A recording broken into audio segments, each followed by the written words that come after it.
Oi, primeiro ano, estamos aqui de novo e vamos dar continuidade aos nossos conteúdos a respeito de feudalismo. Então, nós vamos ter esse vídeo dividido em dois momentos, um relativo à aula 22 e outro relativo à aula 23, tá? A aula 22, pessoal, trata especificamente da questão econômica desse sistema que a gente está estudando, que é o sistema feudal da Idade Média, tá? Como é que funcionava a economia daquele período, pessoal? A economia daquele período era baseada na agricultura e isso aconteceu especialmente em função do processo de ruralização da sociedade que aconteceu ali na desagregação do Império Romano, né? A galera aí, ó, vazando para o interior, né? Então, nesse processo de ruralização, a terra ela se tornou o principal instrumento, o principal símbolo de poder, tá? Até porque os feudos, eles beiravam a autossuficiência. Isso significa, pessoal, que praticamente não era necessário você comprar e vender. Quando era necessário alguma coisa que não era produzida pelo feudo, havia escambo, havia troca entre um feudo e outro, tá? Dentro dessas relações de terra, é importante que a gente entenda que quem tem terra tem poder. Quem é que vai ter terra nesse momento? A nobreza e a Igreja Católica. Então vamos relembrar agora algo que vocês estudaram no passado, já lá no 7º ano, como é que era a estrutura dessa sociedade feudal. Então aqui do lado vocês estão vendo a pirâmide social do feudalismo, né? O poder ele era descentralizado, ou seja, a gente não tem a figura de um rei, de um imperador, que vai concentrar tudo isso nas suas mãos, tá? Cada senhor feudal, cada dono de terra, ele vai fazer isso por si, né? Ele vai executar suas próprias leis conforme ele deseja naquele lugar, né? Ele é a lei dentro daquela localidade, tá? Paralelo ao senhor feudal e sua família, nós temos o clero, tá? Que vai representar essa questão do poder universal, né? Então, um poder é na esfera local do senhor feudal e o poder universal que é representado pela Igreja Católica, né? Então, a Igreja Católica, ela manda em tudo, ela manda em todos, inclusive nos nobres, né? E nós temos ali na base da pirâmide a maior parte da população que era composta por servos.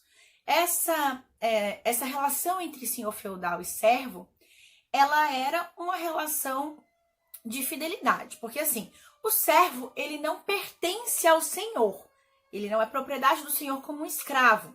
No entanto, se ele sair da terra, ele perde aquilo que ele tem, que é o seu meio de sobrevivência. A terra não é dele, a terra é do senhor.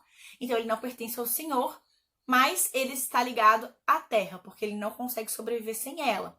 Então, tinha muitos camponeses que, embora vivessem uma vida miserável, eles ainda se achavam gratos aos senhores por esses senhores possibilitarem a oportunidade deles estarem ali ocupando aquelas terras e produzindo, né?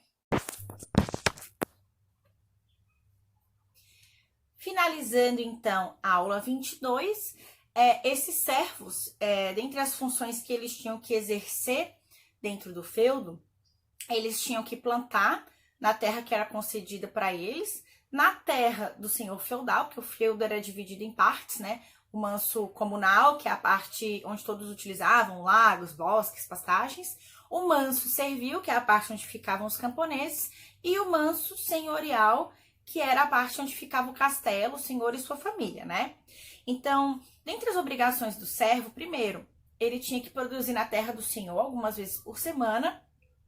Ele tinha que produzir na sua terra e ele tinha que prestar serviços no feudo, construção de pontes, barragens, manutenções no castelo, enfim. Tudo isso era obrigação do servo também. O senhor não colocava a mão no trabalho, né? Quem trabalhava efetivamente eram os camponeses, tá? Eles pagavam impostos, uma série de impostos diferentes, como, por exemplo, as banalidades, a mão morta ou a corvéia, né? Esses são exemplos de impostos que eram pagos pelos camponeses. E esses impostos, eles vinham em formato de serviço e também de produção, né? Uma vez que a gente não tem circulação de moeda na Europa Ocidental naquele período, tá, gente? Agora, a respeito da aula 23, ela vai tratar especificamente sobre essas esferas de poder. Primeiro, a nível local, vamos falar, né, que é o senhor feudal, né? O senhor feudal, para ele manter boas relações com outros nobres, ele fazia uma prática que era muito comum entre os guerreiros germânicos. Entre os guerreiros germânicos, essa prática era batizada de comitatus, tá? E ela acabou evoluindo na sociedade feudal para o que a gente conhece como suzerania e vassalagem. Ou seja, uma pessoa tem uma terra. Então, vamos supor que o Gustavo, ele seja dono de uma terra, ele seja um senhor feudal, né? Já o João, ele não tem direito à terra porque ele é o segundo filho da família dele, uma outra família, né? Mas ele é nobre, ele tem sangue nobre, ele nasceu naquela família e tudo mais, mas ele não é um senhor feudal, ele não tem terra. O que o Gustavo vai fazer? O Gustavo vai dar um pedaço da terra dele pro João, o João vai aceitar, agora ele passa a ser um senhor feudal, coisa que não era antes, embora fosse nobre, mas ele vai jurar pro Gustavo fidelidade eterna, né? Então, se alguém invadir o feudo do Gustavo, a família do João vai ter que ir toda para lá, né, em sinal de fidelidade, prestar esse serviço, esse auxílio militar para ele, tá? Isso vai ser uma coisa muito importante, gente. Essas relações de fidelidade, elas são fundamentais numa sociedade que não tem escrita. A maior parte das pessoas não sabiam ler e escrever. Então, se não tem como eu assinar um contrato, o que vai valer? A palavra, né?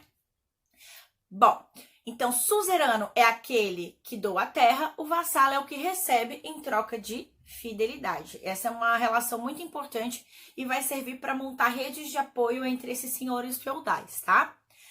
A outra esfera de poder é a Igreja Católica. Então, ela vai adquirir um poder muito grande com a desagregação do Império Romano, porque ela vai ser a única instituição que vai se manter sólida e se fortalecendo sempre ao longo dos anos na formação do mundo feudal. Então vai ter muita gente que vai se apegar a essa questão da fé, ou vai dizer, não, realmente essa fé é certa, né? Porque ela resiste aí até hoje. Então, com isso a igreja vai acumulando poder. Lembra que eu falei para vocês que poder significava o que mesmo? Terra, né, gente? Terra. Então, a igreja ela vai ter muito poder também, porque ela vai ser a maior proprietária de terras do mundo feudal, né?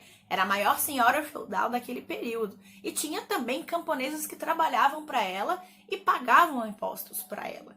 Então, a igreja ela vai ser, além de muito poderosa por ter terras, é ela que vai conduzir a vida das pessoas, né? Então, aquilo que era pregado como dogma da igreja era lei. E se você não seguisse, você estava passível a ser julgado e executado, né? Então, valia como a palavra de Deus, né? Mas aí, no caso, interpretada pela igreja, porque a maioria das pessoas nem sabia ler a Bíblia, não sabia ler muito menos a Bíblia, que é em latim, né? Que era só em latim a Bíblia. Então, aquilo que a igreja falava, né? Virava lei. E quem não seguisse, meu amigo, podia acabar até na fogueira, tá? Então, ela foi fundamental aí para a constituição de uma mentalidade extremamente religiosa que é característica desse período da Europa Ocidental. Tá bom, galera? Beijo grande, até a próxima!